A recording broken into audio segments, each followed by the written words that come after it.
రెడ్డి గారు హైదరాబాద్ కు మంచి నీళ్లు తీసుకుపోతా, మూసీకి నీళ్లు తీసుకుపోతా అంటుండు. ఆ దానికి కూడా కేసీఆర్ కట్టించిన కాళేశ్వరమే కదా దిక్కు, దానికి కూడా మల్లన్న సాగరే కదా దిక్కు.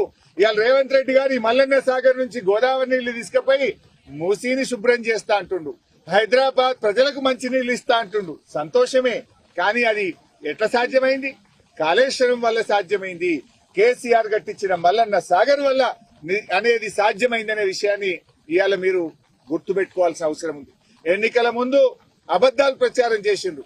1,00,000 కోట్లు వృధా అయినాయి, కాళేశ్వరం కొట్టుకుపోయిందని మాట్లాడిండ్రు. ఖర్చు అయిందే 93 లక్షల కోట్లు, 93,000 కోట్లు. కానీ 1,00,000 కోట్లు పోయిందని, మొత్తం అవినీతి జరిగిందని మాట్లాడిండ్రు. మరి ఖర్చు అయిందే 93,000 కోట్లు అయితే 1,00,000 కోట్ల అవినీతి జరుగుతుందా? మరి మొత్తం కాళేశ్వరం కొట్టుకపోతే సముద్రాన్ని తలపించే ఈ మల్లన్న సాగరు ఎక్కడికెళ్ళి వచ్చింది అని అడుగుతా ఉన్నా. ఇప్పటికైనా అట్లా మాట్లాడే వాళ్ళు వచ్చి ఒక్కసారి మల్లన్న సాగర్ ను చూడండి, కొండ పోచమ్మను చూడండి, రంగనాయక్ సాగర్ ను చూడండి. ఇవన్నీ కాళేశ్వరంలో అంతర్భాగం కాదా అని నేను అడుగుతా ఉన్నా. పోయినసారి ఆగస్టు నెలలోనే చేప పిల్లలు వేసాం.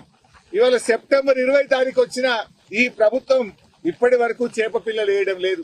మత్స్యకారులు, మా ముదిరాజులు, మా బెస్త కమ్యూనిటీ వాళ్ళు ఆ చేపలతో బ్రహ్మాండంగా జీవిస్తా ఉన్నారు. కేసీఆర్ పుణ్యమాని చెరువులు మంచిగైనాయి. చెరువులను ప్రాజెక్టులతో అనుసంధానం చేసిండు కేసీఆర్.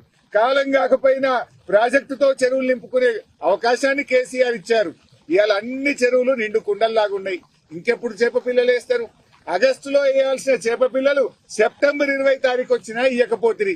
ఇప్పటికైనా ప్రభుత్వం వెంటనే అన్ని చెరువుల్లో, ప్రాజెక్టుల్లో చేపలు, రొయ్యలు వేసి ముదిరాజులకు, బెస్త కులస్తులందరికీ కూడా ఉపాధి కల్పే విధంగా వెంటనే చర్యలు తీసుకోవాలని నేను ప్రభుత్వాన్ని డిమాండ్ చేస్తున్నాను. ఇలా ఈ నీళ్లు వస్తున్నాయి, గోదావరి జలాలు ఆ కాళేశ్వరం ప్రాజెక్టులో అంతర్భాగం కాదా? కేసీఆర్ కట్టించినటువంటి అన్నపూర్ణ, రంగనాయక్ సాగర్, మల్లన్న సాగర్, కొండపోచమ్మ సాగర్ ఇవన్నీ కాళేశ్వరంలో అంతర్భాగం కాదా?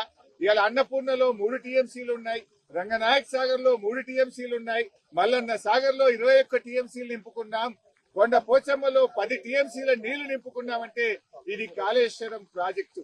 నిజంగా చాలా చాలా సంతోషంగా ఉంది. కాంగ్రెస్ పార్టీ నాయకులు కొంతమంది ఇప్పటికీ దుష్ప్రచారం చేస్తున్నారు. కాంగ్రెస్ అంతా డైవర్షన్ పాలిటిక్స్, మాదేమో రైతులకు నీళ్లు ఇవ్వాలనేటువంటి తపన. మాది వాటర్ డైవర్షన్ అయితే కాంగ్రెస్ దేమో డైవర్షన్ పాలిటిక్స్, అటెన్షన్ డైవర్షన్ చేసేటువంటి ప్రయత్నం కాంగ్రెస్ పార్టీ నాయకులు చేస్తున్నారు. బట్ ఈ రోజు ప్రజలకు సజీవ సాక్ష్యం కదా, ఇంతకంటే సాక్ష్యం ఏం కావాలి?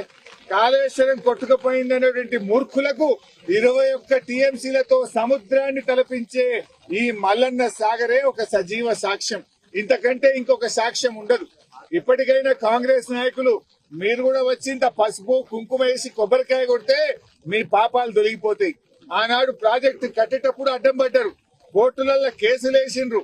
కనీసం ఇవాళ సంతోషాన్ని పంచుకుందామని వస్తే ఇవాళ కూడా కాంగ్రెస్ పార్టీ నాయకులు డైవర్షన్ టాక్టిక్స్ చేస్తా ఉన్నారు.